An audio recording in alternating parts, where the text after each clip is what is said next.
ಎಲ್ಲ ಗ್ರಾಮ ಪಂಚಾಯಿತಿಗಳಲ್ಲಿ ಈ ಖಾತೆ ಅರ್ಜಿಗಳು ಆರಂಭ. ಎನ್ಎ ಇಲ್ಲದ ಫ್ಲಾಟ್ ಹಾಗೂ ಮನೆಗಳಿಗೆ. ಹಾಗಾದ್ರೆ ಏನಿದು ಮಾಹಿತಿ ಎಲ್ಲ ಸಂಪೂರ್ಣವಾಗಿ ನೋಡೋಣ. ಅದಕ್ಕೂ ಮುನ್ನ ನೀವು ಕೂಡ ನಮ್ಮ ರೈತ ಮಿತ್ರರಾಗಿದ್ದರೆ ತಪ್ಪದೆ ಈ ವಿಡಿಯೋವನ್ನು ಲೈಕ್ ಮಾಡಿ, ಹಾಗೆ ಕೊನೆವರೆಗೂ ವಿಡಿಯೋ ನೋಡಿ. ಹಾಗೆ ನಿಮ್ಮ ಗ್ರಾಮ ಪಂಚಾಯಿತಿ ಯಾವುದು ಎಂದು ನಮಗೆ ಕಮೆಂಟ್ ಮೂಲಕ ತಿಳಿಸಿ. ಇಡೀ ರಾಜ್ಯದಾದ್ಯಂತ ಇರುವಂತಹ ಗ್ರಾಮೀಣ ಮತ್ತು ನಗರ ಪ್ರದೇಶಗಳಲ್ಲಿ ಕೃಷಿ ಭೂಮಿಯಲ್ಲಿ ಮನೆ ಅಥವಾ ಪ್ಲಾಟ್ ಖರೀದಿ ಮಾಡಿರುವಂತಹ ಎಲ್ಲ ಆಸ್ತಿ ಮಾಲೀಕರಿಗೆ ರಾಜ್ಯ ಸರ್ಕಾರದಿಂದ ಗುಡ್ ನ್ಯೂಸ್.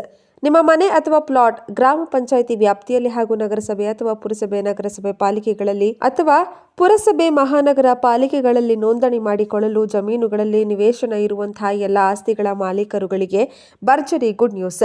ಇಂತಹ ಆಸ್ತಿಗಳಿಗೆ ಸರ್ಕಾರದಿಂದ ಈ ಖಾತೆಗಳನ್ನು ನೀಡಲು ನಿರ್ಧರಿಸಲಾಗಿದ್ದು, ಆಸ್ತಿ ಮಾಲೀಕರು ಅರ್ಜಿ ಸಲ್ಲಿಸಿ ಗ್ರಾಮ ಪಂಚಾಯಿತಿಗಳಲ್ಲಿ ಹಾಗೂ ನಗರಸಭೆ ಮತ್ತು ಪುರಸಭೆ ಮತ್ತು ಮಹಾನಗರ ಪಾಲಿಕೆಗಳಲ್ಲಿ ಈ ಖಾತೆಯನ್ನು ಪಡೆದುಕೊಳ್ಳಲು ರಾಜ್ಯ ಸರ್ಕಾರ ಈ ಖಾತಾ 2.0 ಜಾರಿಗೆ ತರಲಾಗಿದೆ.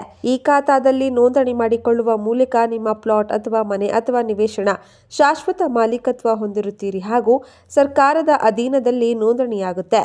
ಜೊತೆಗೆ ಕೃಷಿ ಜಮೀನಿನಲ್ಲಿ ಇರುವಂತಹ ನಿಮ್ಮ ಪ್ಲಾಟ್ನಲ್ಲಿ ಮನೆ ಕಟ್ಟಲು ಯಾವುದೇ ಸರ್ಕಾರಿ ಅಥವಾ ಖಾಸಗಿ ಬ್ಯಾಂಕ್ಗಳಲ್ಲಿ ಸಾಲ ಸೌಲಭ್ಯ ಪಡೆದುಕೊಳ್ಳಬಹುದು. ಜೊತೆಗೆ ಈಗಾಗಲೇ ಮನೆ ಕಟ್ಟಿಕೊಂಡು ಈಗಿರುವಂತಹ ಮನೆ ಮೇಲೆ ಯಾವುದೇ ರೀತಿಯ ವೈಯಕ್ತಿಕ ಸಾಲ ಸೌಲಭ್ಯ ಸಹ ಪಡೆದುಕೊಳ್ಳಬಹುದು. ಈ ರೀತಿಯಾಗಿ ಈ ಖಾತೆ ಮಾಡುವ ಮೂಲಕ ಸರ್ಕಾರದಿಂದ ದೊರೆತಿರುವಂತಹ ಎಲ್ಲ ಸೌಲಭ್ಯಗಳನ್ನು, ಚರಂಡಿ ವ್ಯವಸ್ಥೆ, ರಸ್ತೆ, ವಿದ್ಯುತ್ ಸಂಪರ್ಕ, ಇತರೆ ಎಲ್ಲ ಸೌಲಭ್ಯಗಳನ್ನು ಕೂಡ ಪಡೆದುಕೊಳ್ಳಬಹುದಾಗಿದೆ.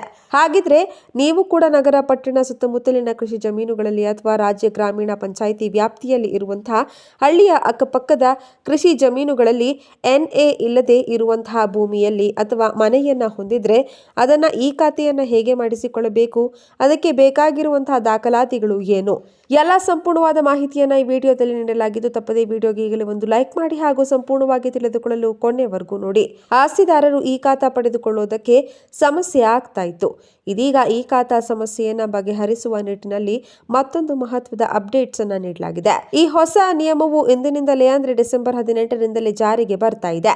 ಬೆಂಗಳೂರು ಸೇರಿದಂತೆ ಕರ್ನಾಟಕದಾದ್ಯಂತ ಆಸ್ತಿಗಳ ಮಾರಾಟ ಹಾಗೂ ಖರೀದಿ ಆಗ್ತಾ ಇರುವಂತಹ ಮೋಸವನ್ನ ತಪ್ಪಿಸುವುದಾಗಿ ಹಾಗೂ ಪ್ರಾಪರ್ಟಿ ಟ್ಯಾಕ್ಸ್ ನಿಂದ ಹೊರಗೆ ಉಳಿದವರನ್ನ ಪ್ರಾಪರ್ಟಿ ಟ್ಯಾಕ್ಸ್ ವ್ಯಾಪ್ತಿಗೆ ತರುವುದು ಸೇರಿದಂತೆ ಹಲವು ಪ್ರಮುಖ ಕಾರಣಗಳಿಗೆ ಈ ಖಾತಾ ಜಾರಿ ಮಾಡಲಾಗಿದೆ. ಇದೀಗ ಆಸ್ತಿದಾರರು ಮನೆಯಿಂದಾನೇ ಈ ಖಾತಾ ಮಾಡಿಸಿಕೊಳ್ಳುವುದಕ್ಕೆ ಬೇಕಾದ ಅವಕಾಶಗಳನ್ನ ನೀಡಲಾಗಿದೆ. ಆಸ್ತಿದಾರರು ಇದೀಗ ತಮ್ಮ ಈ ಖಾತಾವನ್ನ ಪಡೆದುಕೊಳ್ಳುವುದಕ್ಕೆ ಕಚೇರಿಗಳಿಗೆ ಅಲೆಯುವಂತಹ ಅವಶ್ಯಕತೆ ಇಲ್ಲ. ಮನೆಯಿಂದಾನೇ ಸರಳ ವಿಧಾನದ ಮೂಲಕ ಈ ಖಾತಾ ಪಡೆದುಕೊಳ್ಳುವುದಕ್ಕೆ ಅವಕಾಶ ಕಲ್ಪಿಸಲಾಗಿದೆ. ಈ ಖಾತಾ ಸಂಬಂಧಿಸಿದಂತೆ ನಗರಾಭಿವೃದ್ಧಿ ಇಲಾಖೆ ಪೌರಾಡಳಿತ ನಿರ್ದೇಶನಾಲಯ ಮಹತ್ವದ ಮಾಹಿತಿಯನ್ನ ಹಂಚಿಕೊಂಡಿದೆ. ನಿಮ್ಮ ಮನೆಯಲ್ಲಿಯೇ ಕುಳಿತು ಈ ಖಾತಾ ಪಡೆದುಕೊಳ್ಳಿ.